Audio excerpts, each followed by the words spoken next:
Sa patuloy na malawakang kampanya kontra illegal na droga, tinatayang 206,000 pisong halaga ng fully grown marijuana plants at marijuana seedlings ang nadiskubre ng mga operatiba sa 3 araw na marijuana eradication na inilunsad sa poblasyon at proper takadang Benguet noong ika-13 hanggang ika-15 ng Setyembre taong kasalukuyan. Ayon kay Police Colonel Lambert A. Suerte, Provincial Director ng Benguet Police Provincial Office, ang operasyon ay naisakatuparan sa pagtutulungan ng mga operatiba ng Kibungan Municipal Police Station at Philippine Drug Enforcement Agency Cordillera. Ang operasyon ay nagresulta sa pagkadiskubre ng 4 na plantasyon ng marijuana na may kabuuang lawak na 334 square meters at may nakatanim na 500 piraso ng fully grown marijuana plants at 2,650 piraso ng marijuana seedlings na tinatayang may kabuuang 206,000 pisong halaga.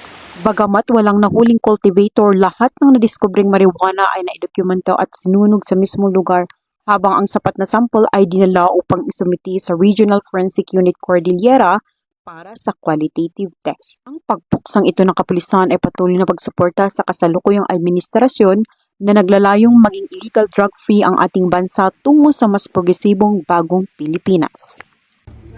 Mula dito sa rehiyon ng Cordillera, ako ang inyong PNN correspondent, Patrolwoman Melba Langbis, alagad ng batas, tagataguyod ng Balitang Pulis.